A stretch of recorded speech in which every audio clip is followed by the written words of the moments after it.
Ang ganda ng pagkakagawa, oh. Engineer ba ang gumawa nito? Yes po, designed by an architect. Ah, design by Tapos, an architect. yung gumawa is mga sadang.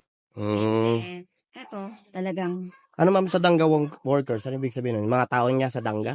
it's from the Sadanga Mountain Province, local of Okay. Sadanga po. Local. And ginawa to na mano-mano. Yung mga bato talaga, yung mga shapes nila. Mano-mano, it's not by machine. Mm. So, ilang buwan din at taon ang nabubul para matapos. Matagal pala, Yes talaga. po. Ilang years pa to nagawa?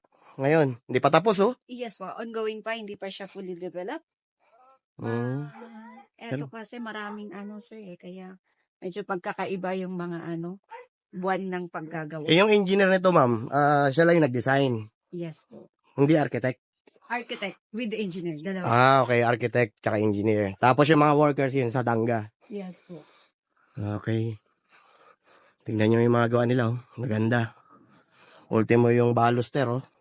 Pag Mano-mano. ginagawa mo to sir, hindi ka masusugat. Kasi, Ay, hindi nakakasugat. Oo nga. diba? Hindi siya matalim. So, yan yung part na sasabihin. Ah, nakakabilib.